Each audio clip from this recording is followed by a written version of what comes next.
नमस्कार दोस्तों, अगर आप लोग भी पर्सनल लोन के लिए अप्लाई करने जाएँ हैं, तो ये वीडियो देखिए क्योंकि हम लोग यहाँ पे बात करने वाले हैं कि आप लोगों के लिए इस समय कौन-सा बैंक सबसे कम ब्याज दर दे रहा है आपके पर्सनल लोन पे।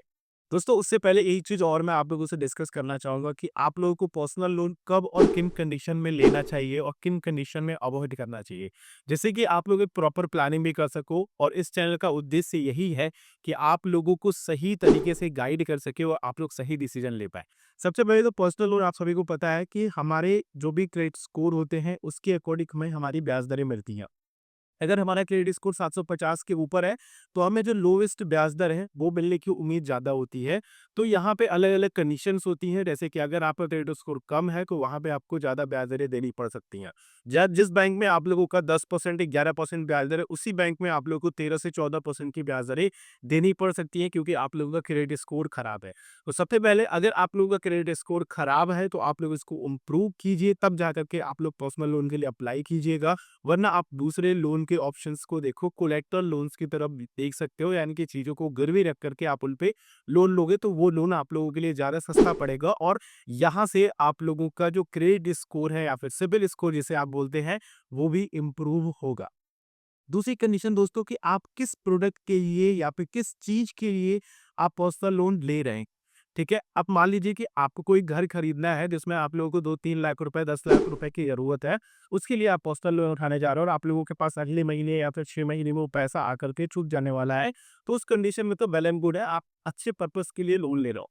लेकिन कई बार क्या होता है, लोग वॉशिंग मशीन खरीदने के लिए, लोग प्लेस्टेशन खरीदने के लिए या फिर कुछ ऐसे प्रोडक्ट्स खरीदने के लिए जिनकी उनकी ज़रूरत नहीं है। कई बार तो लोग मोबाइल फ़ोन्स खरीदने के लिए एप्पल की नई सीरीज़ आई है, सैमसंग की नई सीरीज़ आई है, उसको खरीदने के लिए पर्सनल लोन उठाते हैं और फिर वहाँ पे वो फँसते हैं। आप दूसरे ऑप्शंस को देखिए, क्या आप लोगों के दूसरे ऑप्शन से पूरे हो जा रहे हैं? अगर नहीं हो पा रहे हैं तो पर्सनल लोन के लिए मत जाओ, क्योंकि यहाँ पे ब्याज दरें आप लोगों के क्रेडिट स्कोर पे डिपेंड करती हैं और जो बिना क्रेडिट स्कोर की भी होती हैं, वो भी ब्याज दरें कम नहीं होती हैं। तो ये कुछ कंडीशंस हैं, पहले चेकलिस्ट बना लो यार कि ये पर्सनल लोन अगर मैं नहीं उठाता हूँ और जो चीज़ों के लिए मैं दे रहा हूँ उसमें आगे भी काम हो जाने वाला है, अभी अगर मैं मेक करता हूँ तो भी काम हो जाएगा, मेरा चल जाएगा। तो आपको पर्सनल लोन के अवॉइड करो, अगर बहुत ज़्यादा ज़रूरत है तभी पर्सनल लोन के लिए जाओ, वरना पर्सनल लोन अवॉइड करोगे तो वो ज़्यादा बेटर आप लोगों के लिए रहेगा। तो आगे चलते हैं, ब्याज दरें देख लेते हैं, कहाँ-कहाँ पे कितनी-कितनी ब्याज दरें हैं। मैंने आप लोगों के लिए लिख रखा है। तो सबसे पहले हम लोग बात करते हैं एसबीआई की।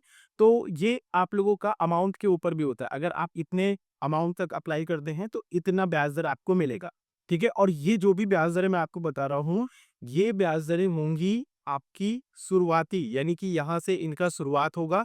ऊपर जैसा कि मैंने आप लोगों को क्रेडिट स्कोर के अकॉर्डिंग बताया, उस तरीके से वो बढ़ता जाएगा। तो एसबीआई बैंक का अभी फिलहाल के लिए शाही 11% का ब्याज दर है 30 लाख तक के अमाउंट पे। अगर आप 30 लाख का अप्लाई करते हैं तो आपको साढ़े 11% तक के ब्याज पे मिल जाएगा। एचडीएफसी बैंक 10.85% का है, जो कि 40 लाख तक के अमाउंट पे है और 5 साल तक के लिए ही आपको मिलेगा। आईसीआईसीआई बैंक का भी 10.85% का है, जो कि 50 लाख के अमाउंट पे है और 6 साल तक मिलेगा आपको। Axis bank 11.1%, 40 lakh rupees 7 years के लिए। कोटक महिंद्रा बैंक 35 लाख रुपए तक आपको मिल जाएगा, 10.99%, ऑलमोस्ट 11%, जो कि 6 ईयर्स के लिए मिलेगा। IDFC first bank 1 crore rupees तक का आपको पर्सनल लोन दे सकता है और इसमें 11% की ब्याज दरें लगेंगी। 7 सालों के लिए आपको ये ब्याज मिलेगा। और बैंक ऑफ बड़ौदा 11.15%, 20 लाख, और ये भी आपको 6 साल के लिए। यस बैंक 11.25, 40 लाख तक का आपको लोन मिल जाएगा यहाँ से 5 सालों के लिए। पंजाब नेशनल बैंक 11.40%, 20 लाख तक का लोन मिल जाएगा 7 सालों के लिए। तो इनमें दोस्तों अगर आप देखोगे तो अलग-अलग डिफरेंट टेनेट्स के लिए और अमाउंट के हिसाब से आप लोगों को रखा गया है। तो अगर आप लोगों को 50 लाख से ऊपर का अमाउंट चाहिए तो आपके सामने आईडीएफसी फर्स्ट बैंक ही ऑप्शन अवेलेबल है, इसके अलावा आपके पास कोई नहीं है। हाँ, लेकिन अगर आप आईसीआईसीआई बैंक के साथ जाते हो तो आपको लोवेस्ट इंटरेस्ट रेट मिलेगा 10.85% का। टेनर भी आप लोगों को 6 साल तक मिलेगा। एचडीएफसी में जाते हो तो 5 साल तक का मिलेगा और 40 लाख तक का अमाउंट है।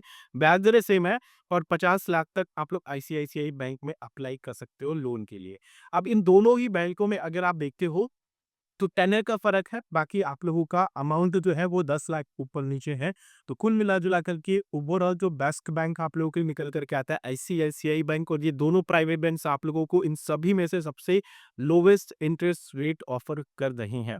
आप बताओ कि आप किस बैंक के साथ जाना चाहते हो? आप लोगों को कितने रुपए पर्सनल लोन की ज़रूरत है? दोस्तों, आप लोगों के दिमाग में एक और क्वेश्चन आ रहा होगा, क्या मेरा अकाउंट होना चाहिए तभी हम पर्सनल लोन के लिए जा सकते हैं बैंकों में? तो देखिए, एक थोड़ा-सा पॉजिटिव रहता है कि अगर आपका अकाउंट है तो उस बैंक से अप्रूवल के चांसेस ज़्यादा रहता है। इवन अगर आपका अकाउंट है तो वहाँ से बैंक भी आप लोगों को प्री अप्रूव्ड लोन दिए रहता है। लेकिन अगर आप लोगों के पास खाता नहीं है उस पर्टिकुलर बैंक पे जिसमें आप लोग अप्लाई करना चाहते हैं, मान लीजिए कि आपका एचडीएफसी में खाता है, आप आईडीएफसी से जाना चाहते हो, तो भी आप जा सकते हो डायरेक्टली उनके ऑनलाइन वेबसाइट पे। एक लोन का अलग वेबसाइट होता है, आप किसी एजेंट से कॉन्टैक्ट कर सकते हो, या फिर आप जाकर के डायरेक्टली उस संस्था में या फिर उस ब्रांच में विजिट कर सकते हो और आप कह सकते हो कि मुझे लोन लेना हो, वो आपके डॉक्यूमेंट लेकर के लोन अप्रूवल के लिए डाल देंगे। तो इसमें कोई वो नहीं है कि आपका खाता होना ही चाहिए, बट हाँ, खाता होता है तो थोड़ा-सा आप लोगों को पहले से ही प्री अप्रूव्ड लोन के कुछ ऑफर्स होते हैं और कुछ ब्याज दरें भी आप लोगों को कम रहती हैं, वो प्री अप्रूव्ड होती है। इंस्टेंटली अगर आप अप्लाई करने जाओगे तो वहाँ भी आप लोगों को क्रेडिट स्कोर के अकॉर्डिंग ही मिलेगा। तो ये सारी चीज़ें हैं पर्सनल लोन पे। अगर आप लोगों को और वीडियो इससे रिलेटेड चाहिए तो नीचे कमेंट करके बता सकते हो। बाकी दोस्तों, इस वीडियो में इतना ही है। वीडियो अच्छी लगी तो लाइक कीजिए, अपने दोस्तों के साथ शेयर कीजिए। चैनल पे नए इस तरह की वीडियोज़ के लिए सब्सक्राइब कर सकते हो और बेल आइकन क्लिक करेंगे तो आने वाली वीडियोज़ के नोटिफिकेशन आ सकेगी। जय हिंद।